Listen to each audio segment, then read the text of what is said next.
Soyez bénis, chers frères et sœurs. Je me réjouis une fois de plus d'être avec vous. Cela fait quelque temps que je me suis absenté. Alléluia.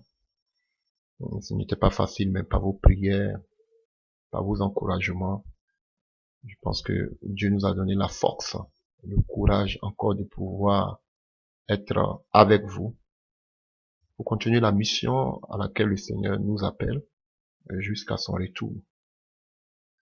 Alléluia. Je vais pas étaler toutes ces difficultés, toutes ces souffrances, tout ce que nous avons vécu pendant tout ce temps, alléluia, d'absence. Mais je suis dans la joie de retrouver tous ces frères et sœurs dans le secret qui ont prié pour moi, qui ont prié pour nous, qui nous ont soutenus. Alléluia. Nous avons besoin beaucoup de vos prières. Alléluia. Déjà même que nous ne nous affichons pas, Dieu seul sait à combien de combats nous sommes exposés. Alléluia. Je ne veux faire peur à personne, que ce soit moi et ma famille. Alléluia. Les attaques viennent de partout. Et je bénis le Seigneur, alléluia, qui nous fortifie dans le combat. Et je reviens ce soir parce que Dieu le permet. Il me donne la force encore de pouvoir continuer le combat. Merci à tous pour vos soutiens. Donc vraiment, dans la prière, vous qui avez fait des prières en faveur de notre Seigneur, en notre faveur. Que le Seigneur vous bénisse. Alléluia. Je continuerai le combat tant que Dieu me donnera la force. Alléluia. Et vous savez, nous vivons les derniers temps. Et Dieu nous donne le message, vous savez. Et mon but, ce n'est pas de créer des polémiques, de faire des palabres. Je ne suis pas mieux que qui que ce soit. J'ai mes défauts. Je suis un homme. Alléluia. Et j'ai cette mission, cette vision que Dieu m'a donnée depuis très longtemps. Je n'étais pas d'ailleurs même le seul. Nous étions nombreux. Alléluia. Et jusqu'à ce que Dieu permette que m'envoie sur d'autres cieux pour que ce message puisse être attendu. D'autres sont passés bien avant nous, ici, au niveau de l'Occident. Alléluia.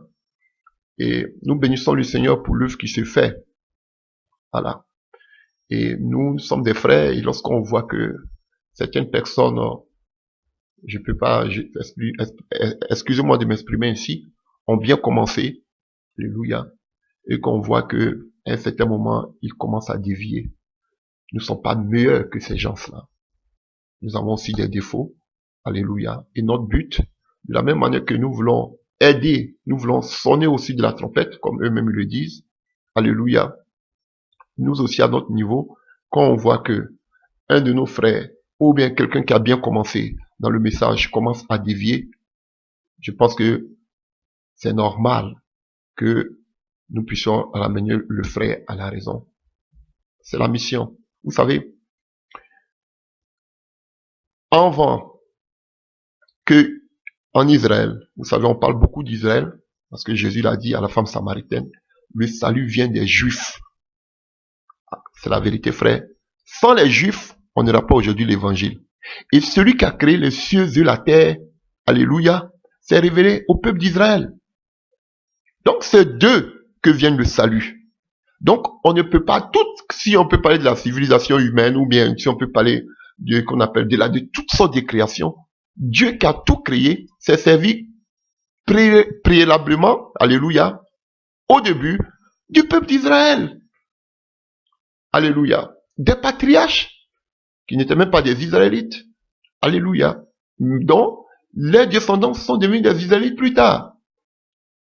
Donc, on ne peut pas parler du salut sans parler d'Israël. Voilà pourquoi Jésus pouvait dire à la femme samaritaine que vous adorez ce que vous ne connaissez pas. Et chers frères, sachez que dans toute l'histoire d'Israël, avant que Dieu n'intervienne, alléluia, de façon dans la libération, dans la délivrance, il s'est toujours d'abord présenté. Il s'est toujours d'abord révélé. Alléluia. Et c'est ce que le Seigneur disait. Et avant que Jésus ne vienne, comme on appelle, tout ce qui était dit sur lui, Alléluia. Avant qu'il vienne, fallait qu'il se présente d'abord comme étant lui-même le salut, Yeshua. Avant qu'il parte à la croix, fallait que d'abord il se révèle. Alléluia. Dieu ne s'est jamais manifesté sans révéler sa personnalité. Ce n'est pas possible. Alléluia. Et c'est ce qui s'est passé. Que ce soit avec Moïse, alléluia. On voit que avant même qu'il amène Moïse pour la plus grande délivrance du peuple d'Israël en Égypte, qu'est-ce qu'il fait? Il doit d'abord se présenter à Moïse. Il doit parler de lui. Il doit dire qui il est. Et lorsque maintenant Moïse avait le nom de Dieu, avec le nom de Dieu, il pouvait délivrer le peuple d'Israël. Je vais encore plus loin.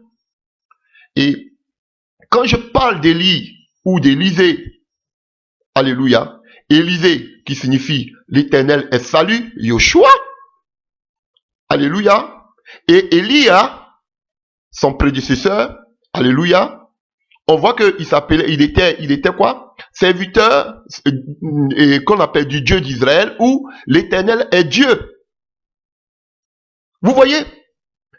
Avant qu'il y ait une grande délivrance en Israël, la divinité de Dieu devait être révélée. Alléluia. Et, oh, alléluia, merci Jésus. Je vous dis tout ce que je dis, c'est improvisé, hein. Ne pensez pas que j'ai préparé tout ça. Et vous voyez, Moïse, à qui Dieu révèle son nom. Et qu'est-ce que Moïse fait? Moïse donne aussi le nom de Yoshua à qui? Josué. Oh, alléluia. Avant qu'il y ait une délivrance, avant qu'il y ait le salut, avant qu'il y ait le réveil, frère, faut que Dieu montre d'abord son identité. Et c'est ce qu'il a fait avec Moïse. Il se révèle à Moïse comme étant le Dieu je suis. Alléluia. Le Yoshua. Le Yahvé. Alléluia. Si vous voulez. Et quand Moïse doit partir, Moïse donne le nom à son successeur de Yoshua. Ah, frère, la solution, la délivrance, le salut venait de Yoshua. Fallait que le nom de Dieu soit révélé. Et avant qu'il y ait la délivrance du peuple d'Israël, fallait que quoi? Fallait que qu'on appelle la délivrance, fallait que d'abord le nom de Dieu soit révélé. Alléluia. Et Élie vient, qu'est-ce qu'il fait Élie? Élie qui signifie le serviteur du Dieu d'Israël ou l'Éternel est Dieu. Donc il nous dit que l'Éternel est Dieu, c'est ce qui symbolise son nom. Alléluia. Qui parle de la divinité de Dieu. Et qu'est-ce que Dieu lui dit? Va susciter qui? Élisée, le fils de Shapta. Sur lui, je vais mettre ma grâce. Et qu'est-ce qui se passe? Et le nom d'Élisée symbolise l'Éternel est salut. Alléluia. Pareil comme pour Josué. Et c'est le même nom aussi. Le salut vient de l'Éternel que portait Ésaïe. C'est lui qui a plus parlé de Jésus-Christ de Nazareth. Donc chaque fois que Dieu doit agir, il faut que son nom soit révélé à son peuple. C'est là on parle de la divinité de Jésus. Et frère, ce que nous sommes en train de faire, c'est que dans ces derniers temps, avant que l'enlèvement se produise, faut que le nom du Dieu que nous adorons soit révélé. Alléluia. Voilà pourquoi Dieu amène des messagers pour parler de la divinité de Jésus-Christ de Nazareth. Il ne peut pas avoir de réveil tant que le nom de Dieu n'est pas révélé. Il ne peut pas avoir d'enlèvement tant que le nom de Dieu n'est pas révélé. Il ne peut pas avoir de délivrance tant que le nom de Dieu n'est pas révélé. Et lorsque le nom de Dieu véritable sera révélé, qui est la personne de Jésus-Christ, qui est Dieu, alors, qu'est-ce que Dieu fera? Il amène une grande délivrance qui est le réveil avant l'enlèvement. C'est ce message que nous sommes en train de prêcher. Mais on ne peut pas parler d'enlèvement sans révéler qui est notre Dieu que nous adorons. Est-ce que vous comprenez? Et plus nous révélons Dieu que nous adorons, qui est Jésus-Christ de Nazareth, et plus nous serons portés vers la sanctification, la consécration, afin de voir la main de Dieu agir puissamment. qui est le dernier réveil avant l'enlèvement. Frère, est-ce que vous arrivez à comprendre? Alléluia. Ce soir, je suis venu pour parler d'autre chose, mais le Saint-Esprit m'amène ailleurs. Donc, frère, avant que le réveil se produise, il faut que le nom de notre Dieu soit révélé. Alléluia. Pareil comme pour Moïse et Josué, pareil comme pour Élie et Élisée. C'est ce qui va se produire dans les derniers temps. Alors, voilà pourquoi Dieu donne la mission à beaucoup de serviteurs de Dieu aujourd'hui, pas tous, mais à certains serviteurs de Dieu, de parler aujourd'hui à ses enfants, de révéler qui est Christ, qui est le véritable Dieu que nous adorons. Et alors, lorsque le nom de Dieu sera vraiment révélé, alors la délivrance arrivera comme pour Moïse avec le peuple d'Israël, comme pour Élie, alléluia, qui a combattu, qui a délivré le peuple d'Israël de ces faux prophètes sur le mont Carmel. Mais avant que Élie ne puisse tuer tous ces faux prophètes, il fallait que d'abord il rétablisse, frère, l'autel. Et le nom de notre Dieu doit être rétabli. Et quand il a fini, il appelle son serviteur Élisée, qui signifie l'Éternel est salut. Le salut qui vient de l'Éternel. Et lui-même, il était son nom qui signifiait l'Éternel est Dieu. Alors que nous savons que l'Éternel, qui était transformé plutôt par Seigneur, par Kyrios, on fait allusion à Jésus-Christ de Nazareth. Frère, c'est ce que nous sommes, voici le message. Le nom de notre Dieu doit être révélé au monde entier. Ensuite viendra le réveil. Je vous dis, le nom de Dieu il peut pas avoir de réveil tant que le nom de Dieu n'est pas révélé. Alléluia. Et la tâche que nous sommes en train de faire aujourd'hui, alléluia, prêcher la divinité de Jésus, alléluia, et avant que le réveil se passe, comme la Bible nous le dit déjà dans le livre de Matthieu 24, il y aura de faux prophètes, beaucoup de faux. Et aujourd'hui, nous sommes en train de parler contre cette fausseté qui est entrée aujourd'hui dans l'église. Alléluia. Ces coloquins sauvages, alléluia, qui sont aujourd'hui entrés dans l'église, les fils de la rébellion, les fils de la perdition, alléluia, qui sont entrés aujourd'hui dans l'église pour séduire l'église. Et pourquoi nous le faisons? Nous le faisons parce que des véritables serviteurs de Dieu vont s'élever. Et aujourd'hui, c'est pour vous amener à plus de discernement, pour que vous puissiez, lorsque les véritables serviteurs de Dieu vont s'élever, pour ce dernier grand réveil, que vous ne dites pas que ce sont des faux serviteurs de Dieu. Parce que vous avez trop donné la gloire à Satan. On sait qu'il y a beaucoup de faux prophètes aujourd'hui. Mais Dieu va susciter des véritables serviteurs de Dieu à la fin des temps pour le dernier réveil.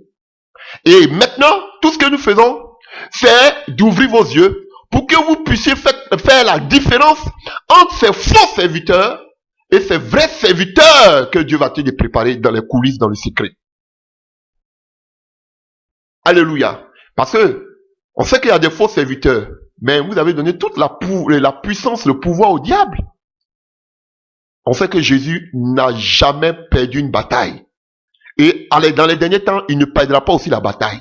Il va susciter son armée. Voici le message.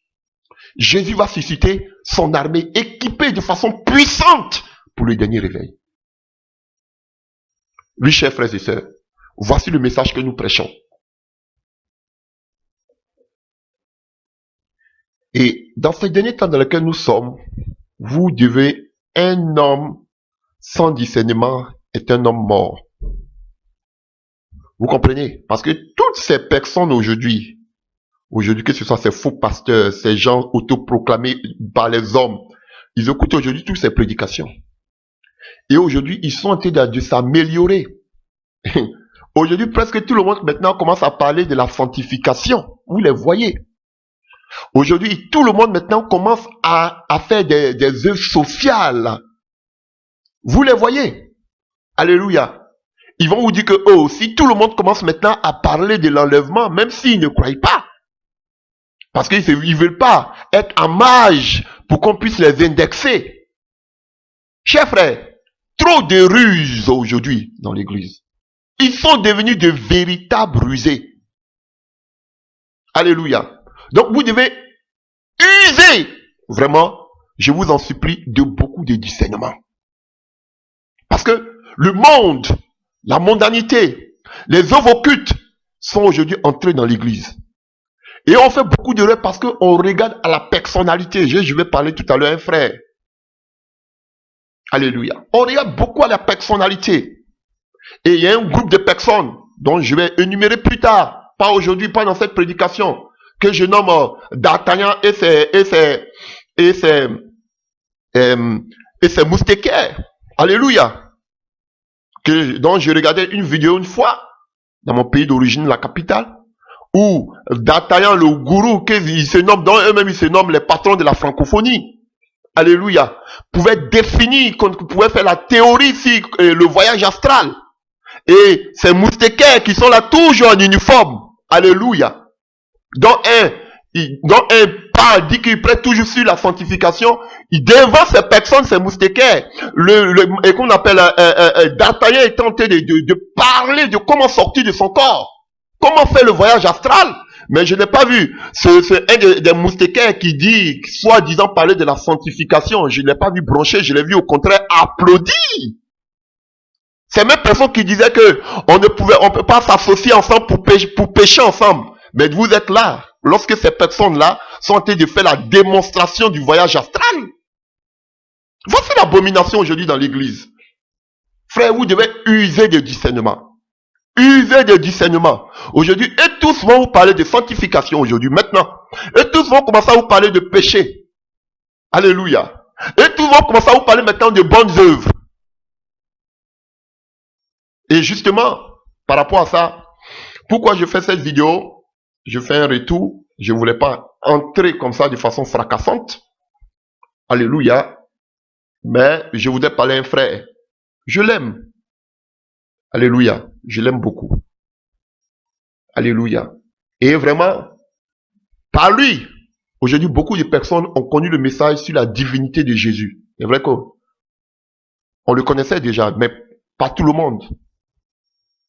Nous, on le prêchait déjà. Mais au niveau de l'Occident, je dirais, dans la francophonie, je dirais, c'est une des personnes ici qu'on appelle en Occident, que j'ai entendu parler de ce message de façon ouverte. Et alléluia. Et vraiment, c'est quelqu'un pour qui je prie, pour que Dieu le fortifie. Alléluia. Si frère peut avoir, c'est un homme, il peut avoir ses faiblesses, il peut avoir ses défauts. Alléluia. Mais aujourd'hui, nous sommes au milieu de tous ces vautours, de tous ces loups qui cherchent à nous croquer. Donc, lorsqu'on voit le frère, alléluia, que si je peux m'exprimer ici, qui a bien commencé à prendre un autre chemin, il est de notre devoir de le ramener sur le droit chemin. Alléluia. De quoi s'agit-il? Alléluia. Il y a un frère, donc, j'ai l'habitude toujours d'appeler ainsi, de gourou, parce que c'est lui-même qui a donné le mot gourou. Alléluia. Et où souvent, je dis souvent, je l'appelle souvent à partir de ce nom de réformateur. Alléluia. Il n'est pas un réformateur, mais comme il se prenait pour un réformateur, voici la raison pour laquelle je l'appelle réformateur. Donc, pourquoi cette mise au point? Alléluia. Dans mon secret, j'ai regardé une vidéo. Sinon, je pourrais même dire 2. Alléluia. Alléluia. J'ai regardé 2 vidéos. Et c'était concernant, alléluia, je vais aller droit dans le but, sans langue de bois. Et c'était concernant, j'avais déjà fait une vidéo concernant le frère pour parler au frère. Moi, les autres, ça ne m'intéresse pas. Je parle du frère parce qu'il prêche le même message que nous prêchons. C'est ce qui est la vérité. Alléluia. Donc, quand je vois ce frère, quand il va me voir faire des bêtises, c'est sûr qu'il va frapper. J'espère qu'il frappera dans le but de me ramener sur le droit chemin, pas dans le but de m'égarer. Donc, moi, ce que je fais, c'est pas pour l'égarer, mais c'est pour tirer son attention. Alléluia. Donc, j'avais fait une première vidéo pour parler aux frères. Alléluia. À ce qui concerne l'achat d'une salle. Alléluia. Qui coûtait au aux alentours aux alentours de 200 000 euros, comme ça. Alléluia. Et les temps sont passés et le frère s'entête, alléluia, coûte que coûte, à acquérir cette salle. Et pour lui, pour se justifier, il nous dit que cette salle va servir à l'enseignement au didascos. Je vais le dire comme il se doit. Alléluia. À former des frères. Parce que c'est notre souci. Je lui ai même dit une fois dans une vidéo que mon souci, c'est que les frères soient formés pour partir. Alléluia. C'est beau de former. Mais la manière, la forme, elle est belle, mais le fond, ça ne passe pas. Et comme lui-même il dit, le fait d'acheter une salle, ce n'est pas dévier la vision. Je dis que si, frère, vous êtes passé outre cette vision. Et je m'explique tout à l'heure. Alléluia. Nous prêchons un message. Et la doctrine des apôtres, même si vous dites aujourd'hui vous marchez plus selon la doctrine des apôtres, la doctrine des apôtres, nous tous, nous avons été fondés, comme j'ai l'habitude de le dire, c'est même pas moi qui le dis. La parole de Dieu nous le dit, sur la doctrine des apôtres. Et Jean, dans son livre, dans le livre de 2 Jean, il pouvait dire comme ça à Kyria, que celui qui n'amène pas la doctrine dans ta maison ne le reçoit pas. Donc, la doctrine était fondamentale pour l'église apostolique, l'église primitive. Oui, chers frères. Donc, on ne peut pas changer ce message. Et d'autres d'ailleurs même vous critiquent parce qu'ils prétendent que ce que vous avez dit, vous ne l'avez pas fait. Si même aujourd'hui, vous êtes tenté de vous justifier aujourd'hui par vos œuvres, j'ai mal au cœur quand je vous attends. Alléluia. Les œuvres sont bonnes, comme Jacques nous le dit. À quoi ça sert de dire que tu as la foi si tu n'as pas les œuvres? Alléluia. Mais Paul nous dira aussi dans le livre d'Éphésiens 2. Alléluia. Si vous voulez, nous pouvons le lire. Éphésiens 2, à partir du verset 8. Car c'est par la grâce que vous êtes sauvés par le moyen de la foi. Et cela ne vient pas de vous. C'est le don de Dieu. Et ce n'est point par les œuvres, afin que personne ne se glorifie. Alléluia. Afin que personne ne se glorifie. Mes chers frères, je préfère vous le dire ouvertement. Ça fait longtemps que je vous attends parler. On veut voir vos œuvres. Les ministères du canapé. On veut voir vos œuvres. On veut voir vos œuvres. Et dans vos propos, on ne voit même pas la gloire que vous donnez à Jésus. On veut voir vos œuvres. Comme si tout dépendait des œuvres. Alléluia. Alléluia. Et aujourd'hui, vous êtes tenté de vous vanter. Je dis, vous vous vantez, vous ne donnez pas la gloire à Jésus. Vous vous vantez. Oui, nous avons payé telle salle, nous avons payé telle salle. Ça sert aujourd'hui à traduire des Bibles. C'est beau, mais comme je vous le disais, où on a besoin des Bibles, c'est dans les coins reculés, là où les gens n'ont pas les moyens. Je vois même des musulmans ici qui éditent aujourd'hui des courants qui les donnent gratuitement. Oui, vous n'allez pas me dire que vous travaillez mieux que toutes ces dénominations. Vous allez dire que oui, vous parlez de la vérité, mais que pensez-vous? Que disent-ils? Eux aussi, ils sont dans la vérité. Alléluia. Si c'est les œuvres caritatives, mais vous n'en faites rien par rapport à toutes ces grandes dénominations que nous connaissons sous place aujourd'hui, par rapport au catholicisme. Vous ne faites rien, frère, mais avec vos peu moyens, vous faites ce que vous pouvez. Je bénis le nom de Dieu. Mais ne prenez pas cela pour des bruits de casseroles. Alléluia. On doit attendre chaque fois que vous devez intervenir. On doit attendre les œuvres. On veut voir vos œuvres. Voilà, on a baptisé 3000 personnes. Vous baptisez plus que des dénominations? Non. Frère, on comprend pourquoi vous vous acharnez tellement que vous accrochez au nom que même vous êtes prêt à baptiser même des enfants. Parce que vous vous attachez aux statistiques et aux chiffres. Oui, frère, je vous l'ai dit. Montrez-nous vos œuvres. À qui vous faites allusion? J'ai encore l'impression que vous avez perdu la vision. À qui vous faites allusion? Vous avez un seul message, c'est de pouvoir attaquer tous ces frères qui vous ont abandonné, avec qui vous avez peut-être des antécédents dans le passé. On veut voir vos œuvres, on veut voir vos œuvres. Frère, dépassez cela. Vous n'avez pas plus d'œuvres que tout, même le catholicisme, vous n'avez pas plus d'œuvre que même toutes ces grandes dénominations, même ces faux pasteurs, quand on dit faux pasteurs, faux prophètes, ils remplissent les salles plus que vous. Vous vantez des miracles, mais ils font plus de miracles. Moi, je connais les gens qui font plus de miracles que vous. Sans vous-même vous dites que vous faites des miracles. Mais vous êtes tenté de vous vanter. Qu'est-ce que vous avez fait? Vous êtes des ministères de canapés, mais dites à ceux aussi qui ont... Vous avez vu, vous n'attaquez même plus ceux qui ont de grandes salles, ceux qui ont de grandes églises, non. Mais vous vous attaquez aux pauvres jeunes avec qui vous avez commencé.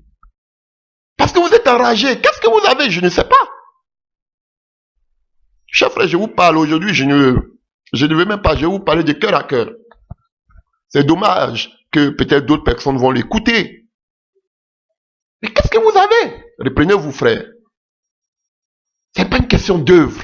Si Dieu vous donne les petits moyens que vous pouvez aider des gens qui sont démunis, qui sont nécessités, on bénit le Seigneur. Mais ne prenez pas cela pour vous glorifier en longueur de journée et pour justifier ce que vous êtes en train de faire. Aujourd'hui, je sais que vous êtes prêts à tout pour pouvoir aujourd'hui acquérir cette salle à plus de 200 000 euros, dont vous dites même à moins de 4 mois, vous avez combien de 1000 euros que vous devez réunir, je ne sais même plus. Alléluia. Et vous allez prendre des exemples et qu'on appelle farfelus en ce qui concerne, qu'on appelle Moïse et consort. Chers frères, vous dites que vous n'avez pas dévié, mais je vous dis par A plus B que vous avez dévié. Et je le dirai haut et fort. Même si je vous vois en face, je vous dis que vous avez dévié. Même si en longueur de journée, vous vous mettez sur votre chaîne de télévision pour parler de la divinité de Jésus, je vais dire, mon frère, vous avez dévié. Alléluia. Jésus même le dit dans le livre de Matthieu 24, des gens feront des miracles. Donc ça veut dire que plus que vous-même, les gens feront des miracles, si vous en faites vraiment. Les gens feront plus de miracles, donc on va pas se glorifier parce que on voit, d'après vous, des gens au marché, des gens ont été ressuscités, ou bien quoi? Ou bien parce que vous nourrissez des gens, vous n'êtes pas les premiers, même les païens le font. Bill Gates le fait. Est-ce qu'ils sont chrétiens? On vous voit en train de vous orgueillir sans donner la gloire à Dieu. Ça, c'est dangereux. Et vous devez devenir dénominationnel. Je vais vous le prouver. Dites-moi, chers frères, je vous parle aujourd'hui, tranquillement. Dites-moi, chers frères, Jésus-Christ de Nazareth, il enseignait partout. Si vous voyez, si vous voulez, je peux vous prendre quelques exemples. Alléluia, que vous-même vous connaissez déjà peut-être. Alléluia. Marc 6. À partir du verset 6, on dit Jésus parcourait les villages d'alentour et il enseignait. Même, on voit que Jésus même enseignait dans les villages. Excusez-moi. On voit que Jésus-Christ enseignait dans les villages. Quand on prend Marc encore, du moins Luc 5, à partir du verset 17, on dit que Jésus enseignait aussi. Il enseignait, pendant qu'il enseignait, les pharisiens arrivaient. Il était encore où? Jésus enseignait dans les montagnes. Jésus enseignait auprès des, qu'on appelle des lacs. Il enseignait partout, même dans les synagogues. Chers frères, il enseignait partout. Les disciples enseignaient partout. Mais de vous à moi, dites-moi. Est-ce que vous avez besoin de prendre une salle pour pouvoir enseigner des frères? Dites-le-moi. J'arrive à vous. Est-ce que vous avez besoin de prendre une salle pour vous justifier? Vous dites que c'est une salle que vous prenez pour faire le didascos. Je vous parle parce que vous dites que vous prêchez le même message que nous prêchons. Les autres, ça ne m'intéresse pas. Je prêche pour que aussi ils changent. Mais de vous, vous qui dites que vous prêchez le message, si on vous voit dévier, il faut qu'on vous ramène à la raison. Frère, vous êtes tenté de dévier parce que c'est dénominationnel. Pour que quelqu'un soit enseigné, pour partir, comme ça, c'est comme ça que vous vous justifiez. Faut qu'il vienne d'un lieu, là où vous allez enseigner, comme vous-même vous l'appelez didascos, il sera enseigné, formé pour aller sur le terrain. Montrez-moi le passage biblique. Frère, c'est comme ça qu'on m'a enseigné la théologie. J'ai quitté ma maison le dimanche soir. Je restais à l'internat et je revenais le vendredi soir à la maison. Comme vous-même vous avez dit, c'est beau ce que vous dites. Les frères vont quitter de loin, ils vont venir être enseignés, et après, ils peuvent dormir là, au lieu d'aller dormir chez les frères et les sœurs. Vous voyez, vous êtes trop rusés. Trop rusés. Une fois qu'on prend une parole, vous avez la manie de changer la langue. Et ça, je n'aime pas bien, je n'aime pas trop ça chez vous. Trop rusé. On a dit d'enseigner, automatiquement vous avez commencé. Vous êtes en train d'accuser le frère qui était avec vous, qui vous a laissé, qui allait sur une autre chaîne, qui a été fait des enseignements payants du moins. Mais quelle est la différence entre vous et ce frère que vous avez, qui était un fils dans la foi, un de vos fils dans la foi? Quelle est la différence? Vous allez lui dire que oui, il fait les enseignements payants. Mais vous qui prenez aussi des personnes pour les mettre dans une salle spécialement pour les enseigner, ça aussi, ce n'est pas la même chose. C'est la même chose, frère. C'est la même chose que la théologie. C'est la même chose que les organisations humaines. Vous dites que Dieu vous a donné un message. Vous dites que Dieu vous a donné une chaîne de télévision. Il y a des gens, j'arrive à cela tout à l'heure, il y a des gens qui sont appelés, qui sont à des milliers de kilomètres, qui ne peuvent pas se rendre à Paris pour faire votre enseignement de didascos. Qu'est-ce qu'ils font? Maintenant, vous allez dire que non, après l'enseignement de didascos, on met les vidéos maintenant on poste les vidéos. Mais pourquoi enseignement ne pas faire un enseignement directement sur votre télévision?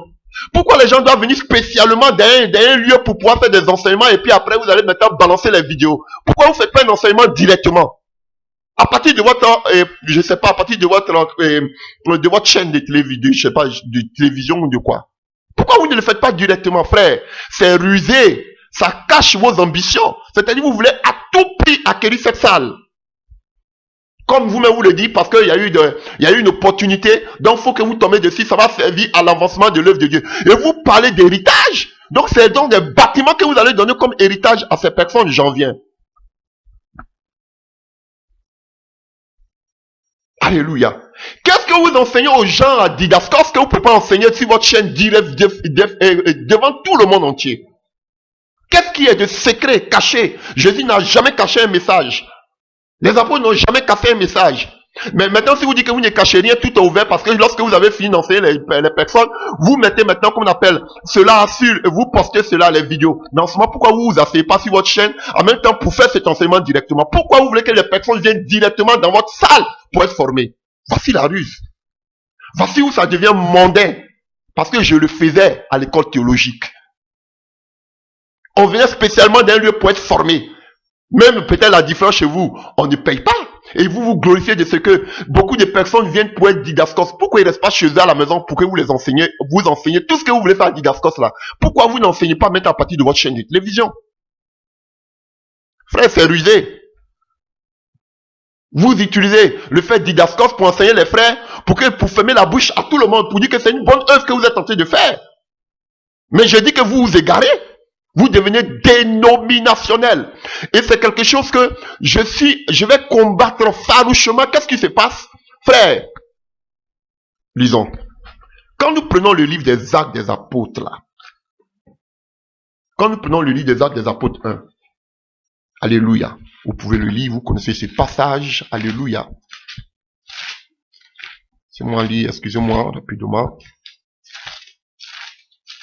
Je parlais aux frères. Quand vous prenez le livre des Actes des Apôtres 1, là, alléluia, on nous parle de Jésus-Christ qui doit partir et il est avec ses disciples. On peut le lire à partir du verset 4. Comme il se trouvait avec eux, il leur recommanda de ne pas s'éloigner de Jérusalem, mais d'entendre la promesse du Père, dont leur dit-il, vous m'avez entendu parler. Car Jean a baptisé d'eau, mais vous, d'un peu de jours, vous serez baptisés d'Esprit Saint. Eux donc, réunis, demandaient au Seigneur, est-ce qu'en ce temps que tu vas rétablir le royaume d'Israël? Il leur répondit, ce n'est pas à vous de connaître les temps ou les moments que le Père a fixés de sa propre autorité. Mais vous, ça ce n'est pas votre problème. Demeurez dans la sanctification, attendez mon avènement. C'est tout ce que je vous demande. Mais la priorité première de l'Église, c'était quoi? Mais vous recevrez une puissance, celle du Saint-Esprit souvenant sur vous, et vous serez mes témoins à Jérusalem, dans toute la Judée, dans la Samarie, jusqu'aux extrémités de la terre. Frère, voici la mission première de l'Église primitive. Voici la mission première de l'Église. Alléluia. Des œuvres caritatives, ce n'est pas mauvais. Alléluia. Soutenir les faibles, les lépreux, les prisonniers, les orphelins, ce n'est pas mauvais. Mais n'oublions pas, alléluia, la mission première de l'Église, c'est d'être rempli du Saint-Esprit et de partir. Frère, est-ce que c'est cette mission que vous faites? Alléluia. Je le dis et je le répète.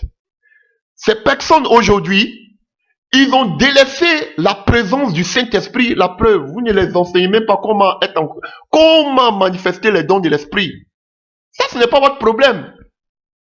Tout ce qui vous préoccupe aujourd'hui, c'est parler seulement de la divinité de Jésus, on a compris. Mais l'enlèvement arrive, le réveil arrive. Alléluia. Non, ça ne vous préoccupe pas. Qu'est-ce qui vous préoccupe? Vous seul, vous pouvez partir. Mais ce n'était pas ça la mission. Alléluia. La mission, c'était que tout soit rempli de la puissance de Dieu. Et aujourd'hui, dans les églises occidentales, dites occidentales, excusez-moi pour le terme, on a remplacé la présence de l'Esprit de Dieu par quoi? Par les organisations humaines, par les organisations caritatives. C'est ce qui aujourd'hui se passe beaucoup. À quoi ça sert de parler en langue si tu peux même pas aider ton frère qui est en train de souffrir? À quoi ça sert de prier pour les malades ou même de guérir les malades, de parler du Saint-Esprit si vous ne pouvez même pas aider les gens? C'est bon d'aider. Mais frère, la mission première, c'est que nous soyons remplis et que nous puissions aller. Regardez comment l'œuvre de Dieu est monotone. Ils veulent, ce sont eux seulement qui s'en vont. On voit seulement la main de Dieu avec eux. Mais derrière eux, il y a qui? Moïse est parti, il a laissé son onction à qui? À Josué. Élie a laissé son onction à Élisée. Même Jésus a laissé son onction aux disciples. On a vu les disciples aussi qui ont laissé leur onction aussi à des personnes loin. Mais vous, et vous suscitez aujourd'hui des personnes que vous dites, excusez-moi pour le thème, ils viennent de plus en plus nombreux, mais ces gens qui viennent de plus en plus nombreux là, quel est leur appel? Ah, c'est ça que la vérité. Voilà pourquoi vous êtes tenté de dire qu'on est tous même chose. Frère, ne jouons pas. Jésus ne s'est pas levé comme ça. Oui, on va le lire. Lisons. Alléluia. Luc 6, à partir du verset 12. En ce temps-là, Jésus s'est rendu sur la montagne pour prier et il passa toute la nuit à prier Dieu. Quand le jour parut, il appela ses disciples et il en choisit 12 auxquels il donna le nom d'apôtres. Frère, Jésus a passé toute une nuit pour choisir ses disciples, ses apôtres, si vous voyez les apôtres de l'agneau. Il a passé toute une nuit. Quand vous allez prendre Actes des Apôtres 13 à l'église d'Antioche, avant que l'église d'Antioche ne puisse appeler, qu'on appelle Paul et Barnabas, ils ont d'abord prié et jeûné. Frère, voici la vérité biblique que vous êtes en train de dévier. Vous ne voulez pas comprendre, mais c'est la vérité. Aujourd'hui, vous dites que les gens viennent de plus en plus nombreux, mais toutes ces personnes, c'est pas parce qu'ils ont la démangeaison. Est-ce que réellement, ils ont les dons ministériels? Est-ce qu'ils ont les dons ministériels? Vous dites, ils viennent beaucoup à Didascos pour faire les cours, là. Est-ce qu'ils ont les dons ministériels? Après, vous les prenez, vous les jetez sur le terrain, on ne voit rien avec eux, je vous dis la vérité. On ne voit rien avec eux. Vous dites que vous êtes onctionné. L'onction que si vous l'enlevez les voir aussi sur tout ce que vous êtes en train d'enseigner. Ce sont les mêmes qui sont assis en longueur de journée. On ne sait pas jusqu'à quand ils vont finir la formation. Alléluia. Qui sont en train d'écrire en longueur de journée avec des stylos. Ce sont les mêmes personnes qui sont sur les mêmes places. On les voit. Mais quelle est cette monotonie là? C'est la bouillabaisse, frère. Vous avez prié pour que Dieu et les véritables, ceux qui sont vraiment appelés, vous les persécutez, vous les combattez. Et vous, c'est la foule maintenant qui vous préoccupe. Lui, il vient de plus en plus nombreux, donc on a besoin de prendre une grande salle pour justifier l'achat de votre salle. Ces gens-là, est-ce qu'ils ont les dons ministériels? Ce sont des apôtres. Oui, pourquoi vous les appelez missionnaires? Ce sont des apôtres. Ce sont des véritables évangélistes. Ces personnes-là, parce que tout simplement vous voulez faire le one-man show. Quand on montre que des personnes sont là, pour que vous puissiez justifier l'achat de votre salle. C'est anti-biblique.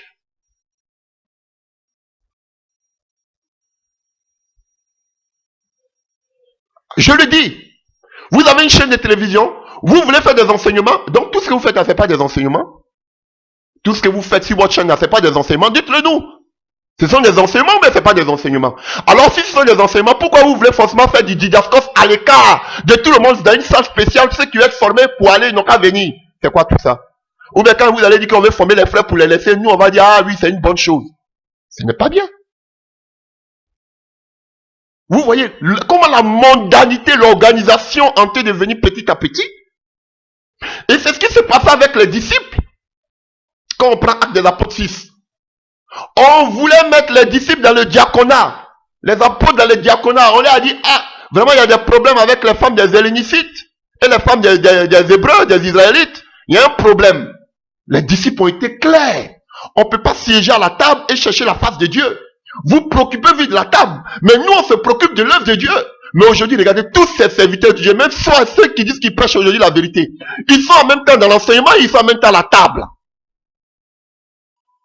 Alléluia. Ils sont en même temps dans la parole et en même temps ils se préoccupent en même temps, alléluia, du diaconat. C'est un mélange. Frère, je vous dis, et ils prennent des gens comme ça, que les gens qui ont des démangeaisons qui viennent là, allez, venez parce qu'ils voient, oui, je vais apprendre, donc venez, on fait le didasco. Il y a le monde qui vient, il y a le monde, les gens sont intéressés, frère, vous voyez, tous ceux qui viennent. Frère, est-ce que c'est ça l'essentiel? Si c'était le monde qui était la préoccupation de Jésus, Jésus parmi les 70 n'allait pas prendre seulement que 12. Et quand on va voir même encore, quand Paul même va le dire dans le livre de Galates, il a encore parlé encore de 3 personnes qui sont les colonnes de l'église. Parmi les apôtres de l'agneau, qui sont Jean-Pierre et Jacques, avec qui Jésus avait l'habitude de se déplacer. Dieu voulait des gens qui avaient la charge, qui étaient appelés à une mission quelconque. Mais tous ceux que vous appelez là, et vous dites que vous les appelez, je comprends pourquoi vous les envoyez, vous les appelez tous des missionnaires. Vous voyez comment vous êtes rusés. Et ceux qui sont vraiment appelés, qui ont les ministères, qu'on appelle les dons ministériels, vous les persécutez. Et vous prenez des gens sur le tas, venez faire les enseignements didascos, on montre à tout le monde que, oui, vous voyez les gens, ils ont soif, on les enseigne, voici l'abomination. Parce que tout simplement, vous voulez masquer, maquiller vos besoins. Vous êtes prêts à tout pour acheter cette salle. Et qu'est-ce que vous faites pour maquiller? Oui, ça va servir au didascos, à l'enseignement des frères et des sœurs qu'on va envoyer en mission. Ces frères que vous envoyez en mission, ils sont vraiment appelés comme étant apôtres. On ne voit rien avec eux. On ne voit pas la puissance de Dieu qui les accompagne. Un véritable apôtre doit être rempli du Saint-Esprit. Et on veut voir la puissance de Dieu avec eux. Je l'ai dit, je vous défie. Montrez-moi. Je vous l'ai dit, comme vous avez l'habitude, amenez-moi tout, faites-moi défiler tout votre claque là, je vais les voir, je vais voir ce que Dieu fait avec eux. Comme vous-même, vous avez l'habitude de le dire. Ministère des canapés, oui, enfin, eux ne font pas ministère des canapés. Je veux voir aussi ce que Dieu fait avec toutes ces personnes qui sont dans votre enseignement de didascos. Des gens qui ne sont même pas appelés au ministère, qu'on appelle au don ministériel, vous les prenez là comme ça, comme des bénis oui, ils sont là aujourd'hui, ils avalent tout ce que vous dites. Et tous ceux qui peuvent vous contredire, vous les combattez.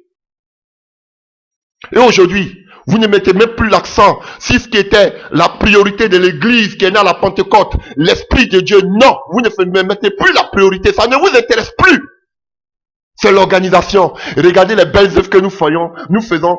33 000 personnes sont converties. Regardez les délivrances que Dieu a fait, pas par vous, mais seulement que par toi. C'est là la différence. Tous les disciples pouvaient rendre témoignage de ce que Dieu faisait par eux. On voyait ce que Dieu faisait même avec Étienne, qui faisait même pas partie des apôtres. On voit ce que Dieu faisait avec, et qu'on appelle l'évangéliste Philippe, qui faisait même pas partie des 12 apôtres. Et tous étaient remplis, et chacun pouvait partir. Mais c'est vous seuls qui partez, et les autres, que vous enseignez à longueur de journée. Non seulement il ne suffit pas de partir pour faire belle prestation, on veut voir la puissance de Dieu qui les accompagne. Ah oui. Jésus a pris l'onction qui était sur lui, il a déposé sur les apôtres. Et on sait que même le dernier disciple qu'on appelle Jean, il avait aussi des disciples puissamment utilisés comme Polycarpe. Vous, quels sont vos disciples puissamment utilisés par Dieu quand vous vantez que Dieu vous utilise?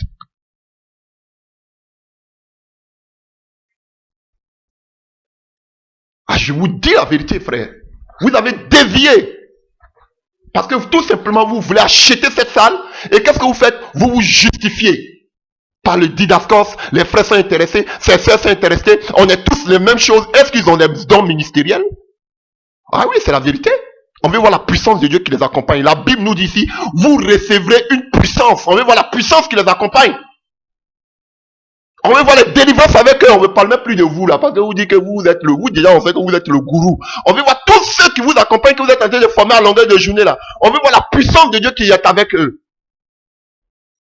Vous prenez les gens comme ça sur le tas. Venez, on va... Non, c'était pas comme ça. Même Jésus était obligé de choisir ses disciples après avoir prié et maintenant il pouvait les enseigner. Mais vous, est-ce que vous priez avant de choisir tous ceux qui viennent faire le didascos? Vous avez dit que ça, c'est pas mon problème. C'est votre problème. Un véritable apôtre. Je connais le ministère que Dieu m'a donné. Je ne peux pas arriver dans un lieu sans que Dieu me dise qui est réellement appelé dans le lieu où je m'en vais. Ce n'est pas possible. Par sa grâce. En tant qu'un véritable apôtre, tous ceux qui viennent là, vous devez savoir qui est appelé, qui n'est pas appelé. Mais quand vous êtes rusé, vous allez dire que tout le monde est même chose. On n'est pas même chose. Si on est tous même chose, pourquoi vous ne donnez pas vos micros aussi aux frères et aux sœurs pour prêcher? Chers frères, je vous dis la vérité. Les pays en Occident, les églises qui sont vraiment, je vous dis la vérité, qui sont traditionnelles aujourd'hui, regardez. J'étais dans ces écoles théologiques, j'étais dans ces grandes dénominations. Je vous dis, ils donnent plus l'accès au Saint-Esprit, ils donnent plus l'accès au quoi? Au qu'on appelle aux aides. Alléluia. Ils donnent plus l'accès au qu'on appelle aux activités caritatives. C'est-à-dire aider. C'est bon. Mais entre vous là, qui aide plus que le catholique? L'église catholique. Qui aide plus que l'église catholique? Qui aide plus que l'église catholique? Personne. Alléluia. Ce n'est pas ça notre mission. On sait qu'on doit aider. On sait qu'il doit y avoir des œuvres caritatives au milieu de nous. Mais la première mission, la première priorité, c'est que c'est ici, Actes des Apôtres, nous recevrons une puissance et nous serons les témoins de Jésus-Christ jusqu'aux extrémités de la terre. Nous ne devons pas seulement aller dans le monde annoncer l'évangile, mais la puissance de Dieu doit nous accompagner. Vous prenez des gens qui ne sont même pas appelés comme les églises. Quelle est la différence entre vous et aujourd'hui votre didascos et ces écoles théologiques? Ces écoles théologiques, on ne sait pas, on ne cherche pas à savoir si tu es appelé ou bien tu n'es pas appelé. L'essentiel, tu as ton argent. Comme moi-même, j'ai payé beaucoup d'argent. Paye ton argent, viens faire les cours, c'est fini. Mais c'est ce que vous êtes tenté de faire. Quelqu'un qui est intéressé, tu viens à savoir des connaissances, viens t'asseoir ici, on va parler. Puis c'est fini. Mais est-ce que ces personnes que vous êtes tenté de former là, est-ce qu'ils sont réellement appelés? C'est ça le problème. Alléluia. Et comme je vous parle toujours, je vous dis que je vous insulte. Votre club, votre fan club, en direct, ils vont vous appeler pour vous dire que quoi? Alléluia. J'étais écœuré. Personne de ces intervenants vont prendre le téléphone pour vous dire que mon frère est la vision. Personne. Ils vont faire quoi? Le culte de la personnalité. Oui, on sait que vous êtes un gars bien. Depuis qu'on vous suit, on voit que Dieu est avec vous. On vous a jamais vu faire une erreur. Donc tout, j'ai écouté. J'ai écouté ses femmes, ses sœurs, j'ai écouté ses frères. Je vous dis la vérité. Le culte de la personnalité. Oui, on sait que, oui, on a vu la main de Dieu avec vous. Mais et la vision, c'est ça qui est le plus important. Et la doctrine, c'est ça qui est le plus important. Des choses qu'il a vomi dans le passé. Oui, frère, on a été de prêcher contre ces frères qui veulent construire, qui veulent acheter des bâtiments. Vous voulez acheter vos bâtiments et que vous voulez quoi? Maquiller. Que c'est pour faire quoi? Des enseignements. Est-ce que vous êtes obligé d'enseigner dans une salle? Mais la chaîne que vous avez, prêchez et tout le monde entier va écouter. Pourquoi vous voulez les mettre forcément dans un lieu? Pourquoi? C'est pas biblique. Alléluia. Vous pouvez rester là et enseigner pour que tout le monde écoute. Mais pourquoi maintenant vous voulez payer une salle spécialement pour enseigner des gens? Et ce qui est encore plus écœurant, aberrant, voilà maintenant qu'une sœur va se lever pour vous dire que voilà, la salle est bienvenue parce que ça peut servir aussi à des mariages. Et vous adhérez. Sans même prendre le temps de chercher la face de Dieu. Publiquement devant votre chaîne, vous dites ça c'est une bonne idée. D'ailleurs, il y a un mariage qui va arriver bientôt. Ils vont se marier dans la salle. Voici comment la mondanité rentre. J'ai suivi cette vidéo. Je te parle spécialement. C'est dommage que d'autres personnes vont écouter. Voici où la mondanité rentre. Maintenant, une salle que vous dites que c'était fait pour enseigner les frères, pour les envoyer. Maintenant, ce sera une salle aussi qui sera dédiée maintenant pour les mariages. Vous avez vu comment vous êtes démasqués? Vous voyez comment vous êtes démasqués?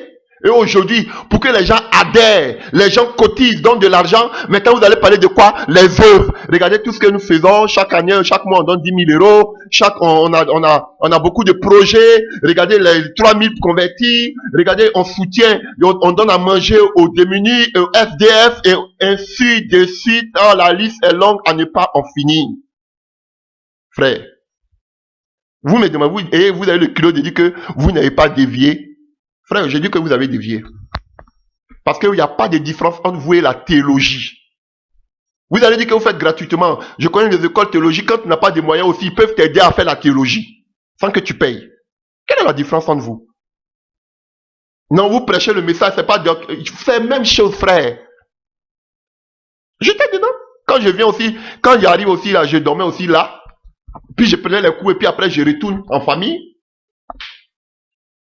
C'est babylonien, et je le dis. Mais je sais que vous êtes prêts à tout pour acquérir cette salle. Vous n'allez pas renoncer à ce que vous voulez faire. Je vous dis la vérité. Et la preuve, voilà pourquoi maintenant votre message, vos enseignements sont devenus, je ne sais pas, excusez-moi, hein, mais je le dis. Vous avez fait maintenant beaucoup de concessions. On ne vous les connaît plus, comme au début. Beaucoup de concessions. Jusqu'à des personnes aujourd'hui vont venir vous dire que la salle peut servir au mariage, vous acceptez. Je suis d'accord pour les mariages. Mais vous, l'initiative pour laquelle vous voulez prendre cette salle, c'était pour former les frères.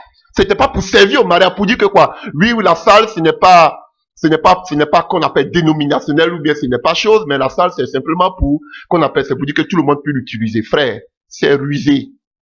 Vous êtes trop rusé. Je vous dis la vérité. D'autres vont me dire peut-être tu es jaloux, pourquoi tu en parles, on veut voir tes œuvres aussi, tout. Mais frère, la vision, c'est que vous avez dit, c'est que vous avez vomi dans le passé. Vous pensez que vous êtes mieux que ces frères qui se mettent sur d'autres chaînes qui font des enseignements payants. Vous êtes même chose. Vous êtes même chose. Je le dis et je le répète. Si aujourd'hui ces frères sont partis, aujourd'hui là ces frères là aussi, vous allez dire que non, personne, tout ce qu'on fait c'est du bénévolat. Vous allez me dire que vous, en tant que leader, vous ne bénéficiez pas aussi de tout ce qui s'est fait dans cette œuvre. Des gens aussi que vous avez dégommé parce qu'ils voulaient aussi du butin, comme vous-même vous parlez de butin, ils ont aussi des familles. Ils ont aussi des enfants à scolariser. Ne venez pas seulement et prenez un côté et laissez l'autre côté. Voyons tous les aspects. Alléluia. Donc je le dis, c'est pas quand vous allez mettre des frères ou des sœurs, c'est pas du racisme, européens de souche là, pour dire que ce sont eux qui dirigent tous les biens qu'on va dire oui c'est du sérieux, oh oui c'est du sérieux, oui il n'est pas raciste, il n'est pas ceci, frère c'est la ruse. Tu sais pourquoi tu le fais. Je te le dis, même quand je serai en face, continue de parler, tu parles, je t'écoute. Mais je te le dirai. Tu as dévié, frère. Tu as dévié le message. Même si tu te mets à la longueur de journée pour dire que Jésus est Dieu. Tu as dévié le message. C'est pas ça seulement. Alléluia. C'est beau de dire Jésus est Dieu. Mais on veut voir la puissance qui sort de ce Dieu-là nous accompagner. Alléluia. Tu vas dire que tu vas. Mais pourquoi toi seul toujours tu vas? Alléluia. On voit les disciples qui étaient remplis de la puissance de Dieu. On voit tous ces hommes-là qui étaient remplis. Mais toi qui sors de toi aussi qui est onctionné. Puisque tu dis que tu es onctionné. Alléluia. Plus tu es en train de choisir tes disciples, avant de les former, ou mais tu cherches le monde comme ces écoles théologiques pour asseoir ta réputation. Alléluia. Donc frère, arrête de te vanter de tes œuvres. Parce qu'on ne voit même pas le Seigneur dans tout ce que tu dis. Quand vous parlez ça avec arrogance. Alléluia. Vous vous vantez. Alléluia. Je vous dis, vous mettez plus accès maintenant, comme toutes ces grandes dénominations maintenant, sur quoi? Sur les œuvres. Ces grandes dénominations sont mortes sans l'Esprit de Dieu et pour se justifier, elles parlent de leurs œuvres. Alléluia, l'œuvre c'est bon, mais d'abord la mission première c'est que nous soyons remplis de la puissance de Dieu pour partir dans le monde entier. Les signes, les miracles, les guérisons, les délivrances, les miracles doivent nous accompagner. Voici la vérité biblique. Alléluia. Mais aujourd'hui, l'onction de Dieu, la présence de Dieu commence à être de plus en plus qu'on appelle délaissée. Alléluia, au profit maintenant des œuvres. Toutes ces grandes dénominations commencent maintenant à faire des œuvres pour montrer que je vous voici maintenant comme des petits papillons. Chacun veut prouver. Oui, voici ce que nous faisons. Voici ce que nous faisons. Frère, c'est pas ça la priorité première. La priorité, c'est que nous soyons remplis de la puissance de Dieu. Combien de personnes aujourd'hui, on sait qu'il y a des faux prophètes, on le sait. Mais combien de soi-disant serviteurs de Dieu encouragent des gens remplis de la puissance de Dieu pour pouvoir dénoncer, pour pouvoir qu'on appelle combattre ces faux pasteurs? Personne. Maintenant, c'est les œuvres. Les œuvres.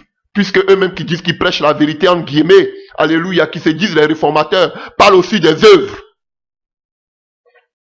Alléluia. Parle des œuvres caritatives. Alléluia, vous ne faites pas mieux que les autres.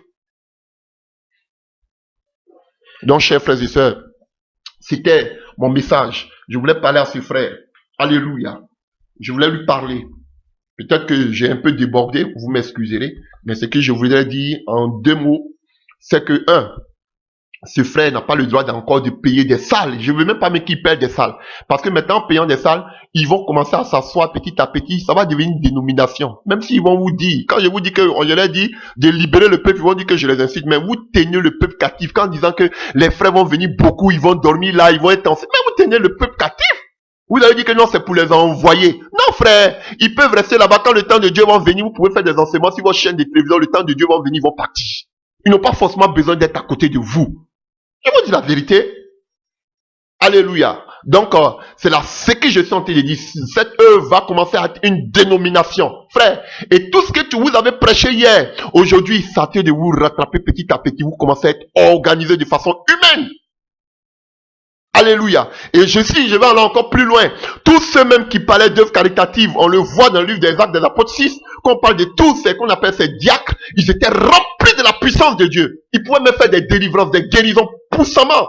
Alléluia. Mais regardez tous ces gens-là aujourd'hui que vous amenez même pour parler de l'argent et consort, ils n'ont même pas la foi. Je vous dis la vérité. Ils n'ont même pas la foi. Voici le marasme. Je vous dis la vérité. Donc frère, je réagis parce que cette vision, nous prêchons le même message. Donc quand on vous voit en train de vous dans des déviés, on se doit de vous ramener sur le vrai chemin.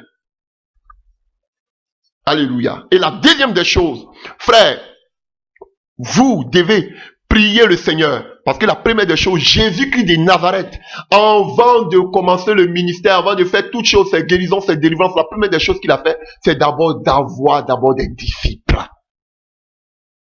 Alléluia. C'est pareil. Alléluia. Pour Élie et pour Moïse. Avant que Moïse ne puisse partir devant Pharaon, il avait besoin d'abord d'un disciple. Vous qui parlez, qui enseignez sur le disciple, qu'on appelle les disciples. Alléluia. Et pareil pour Élie. Élie dit qu'il est resté seul. Dieu lui dit que tu n'es pas seul. Va apprendre Élisée. Il avait besoin d'appui. On avait besoin de gens qui pouvaient le rassembler, le ressembler. Des gens sur qui Dieu pouvait compter. Alléluia. Mais vous reproduisez. On ne parle pas en nombre. On parle en qualité. On parle en démonstration d'esprit et de puissance. On veut voir des gens qui sortent de vous. Je vous dis la vérité. Remplis de la puissance de Dieu. Ça fait combien d'années on vous connaît? Vous êtes toujours le seul, à longueur de journée. Quels sont ces disciples? Je ne vous parle pas de ceux que vous rassemblez autour de vous là, alléluia, pour faire votre maquillage là. Je parle des gens remplis de la puissance de Dieu qui sort du milieu de vous. Alléluia. Vous ne le faites pas. Mais qu'est-ce que vous faites? Vous avez toujours la bouche sucrée. Vous allez venir toujours maquiller les choses, montrer que tout est beau. Frère, on a besoin d'une armée. Dieu veut une armée de personnes remplies de la puissance de Dieu. Frère, tous ces frères et sœurs qui seront autour de moi, alléluia, je vous dis la vérité, Dieu va les oindre. Moi, je ne dis pas dans les... Je vous dis. Voilà pourquoi je ne me presse pas pour avoir des disciples, des milliers de personnes auprès de moi. Je prie toujours. Des personnes qui me suivent. Il faut que ce soit des personnes que Dieu envoie. Ouais, même souvent, mais plus loin que moi. Alléluia. On pouvait voir Élisée et on dit c'est vraiment le serviteur, alléluia, d'Élie. Alléluia. Je vous dis la vérité. Et lorsque Élie devait être enlevé, et on a vu, les prophètes ont dit ton maître va être enlevé aujourd'hui. Parce qu'ils reconnaissaient que Élie était le maître d'Élisée. Alléluia. Mais quelle récompense? Ou bien, qu'est-ce que Élie a donné comme héritage à Élisée? Il lui a donné la puissance, la double onction de l'Esprit de Dieu. Vous, qu'est-ce que vous donnez comme héritage? Comme vous-même vous dites, les bâtiments que vous donnez comme héritage. Et vous vous en réjouissez. Quel héritage Jésus a donné à ses disciples? Jésus a donné le Saint-Esprit à ses disciples comme héritage. Alléluia. Quel héritage Moïse a donné à Josué? Il lui a donné la puissance afin que par la puissance Josué puisse détruire qu'on appelle tous ces peuples à commencer par Jéricho. Vous, quel héritage vous donnez aux gens? Les bâtiments, quelle honte. Quelle honte. Vous êtes pire même que tous ceux que nous avons dénoncés. Alléluia. Alléluia. Et vous vous laissez manipuler par des personnes, vous qui dites que la salle va servir à enseigner les frères, à servir au didascos, maintenant ça va servir à faire des mariages. Voici l'abomination. C'est Dieu qui vous confond. J'espère que Je sais que tantôt, vous n'allez même pas changer. Alléluia. Alléluia, comme beaucoup. Parce qu'aujourd'hui, tout le monde pense qu'il est dans la vérité. Vous n'allez pas changer de discours. Je sais que vous allez encore parler pour que vous puissiez acquérir cette salle. Mais je vous dis, vous avez dévié. Vous pouvez vous mettre là, même prêcher la divinité de Jésus. Mais déjà que la vision, vous êtes là maintenant pour les œuvres, vous avez dévié. Alléluia. Vous allez vous vanter. 5000 personnes viennent. Mais Dieu attend, il y a plus de 5000 personnes qui sont en train de souffrir dans le monde. Si c'est vous seuls qui devez partir, on veut voir aussi des gens, commencez à prier pour que Dieu vous révèle ces gens, avec qui vous allez travailler. Au lieu de les combattre en longueur de journée. Vous ne voulez même pas que des gens, sortent auprès de vous. Parce que vous avez peur qu'on vous combatte, qu'on vous dise la vérité. Mais vous prenez des gens, je les respecte tous, mais des gens qui n'ont même pas l'appel ministériel, les dons ministériels. Vous les mettez autour de vous là et vous contrôlez tout. Quelle belle ruse. Je suis contre. Tantôt, je ne peux pas dire aux frères et aux sœurs d'arrêter cette hémorragie. Alléluia. Cet argent, comme vous-même vous le dites, vous pouvez l'utiliser à d'autres fins. Alléluia. Comme vous savez, vous vantez qu'on appelle de l'élaboration des Bibles et consorts, de l'aide, qu'on appelle à tous ces gens démunis. Alléluia. Si Dieu vous donne les moyens, vous pouvez les faire. Mais c'est pas l'essentiel. Alléluia. Vous êtes tenté de détourner le message. Le message, c'est que les gens soient remplis de la puissance de Dieu et que d'abord ils partent. Et maintenant, si les gens voient la gloire de Dieu, ils voient la main de Dieu, alléluia, les gens peuvent être touchés par ce message. Mais regardez, tout est centré autour de vous. Dans le jour que vous n'êtes plus là, tout s'écroule. Tout s'écroule. Parce que vous ne prenez pas la peine de prier le Seigneur, de chercher et de dire, Seigneur, quelles sont réellement ces personnes que tu amènes auprès de moi? Vous dites aujourd'hui, Dieu m'a appelé seul. Quelle belle ruse. Au début, quand vous étiez avec tous ces frères et sœurs, vous ne disiez pas que Dieu vous avait appelé seul. Comme maintenant, il y a eu tollé au milieu de vous, maintenant vous dites que Dieu vous a appelé seul. Quelle belle ruse. Quelle belle ruse. Vous êtes vraiment un rusé, frère. Et ces pauvres frères qui sont dans les coins, vous allez les insulter à longueur de journée, ministère des canapés, ministère comme si vous-même vous n'avez pas commencé dans un canapé. Alléluia. Donc, chers frères et sœurs, c'était vraiment ma mise au point concernant le frère. Alléluia. C'est vrai. Aujourd'hui, il y a beaucoup de faux prophètes. Même nous-mêmes qui disons que nous prêchons là le message du retour de Jésus. Qu'est-ce qu'on voit avec nous? On voit la main de Dieu. Alléluia. Et ils vont parler d'eux seuls. Mais tous, c'est pas vous seuls. Il y a le monde entier qui a besoin d'écouter. Il y a le monde entier qui a besoin d'écouter, frère. Ne parlez même pas de moi. Parce que je sais où je vais avec mon Dieu. Alléluia. Mais vous qui êtes déjà sur la place publique, qui êtes connus publiquement, qu'est-ce que vous faites pour que Dieu vous envoie des gens vraiment loin? Est-ce que vous priez pour que Dieu vous envoie comme Élie a crié à Dieu pour que Dieu lui envoie un Élisée? Alléluia. Moïse aussi a crié à Dieu pour que Dieu lui envoie quelqu'un. Des personnes qui sont lointes de la puissance de Dieu. Mais vous ne le faites pas. Vous êtes égoïste. Vous voulez que tout gravite autour de vous. Que Dieu vous bénisse, frère. Donc, c'était la mise au point que je voulais dire par rapport à l'achat de la salle du frère. Alléluia. Et aujourd'hui, je me demande quelle est la différence entre lui et tous ses frères et tous ces autres hommes là-bas qui veulent payer aujourd'hui des salles, qui veulent construire aujourd'hui des bâtiments. Vous aurez le courage de leur parler parce que j'écoutais l'autre aussi qui voulait construire, qui dit que lui aussi, c'est pas parce qu'il adore les salles, les grands bâtiments, mais c'est pour adorer le Seigneur. Qu'est-ce que vous lui répondez? Qu'est-ce que vous lui répondez?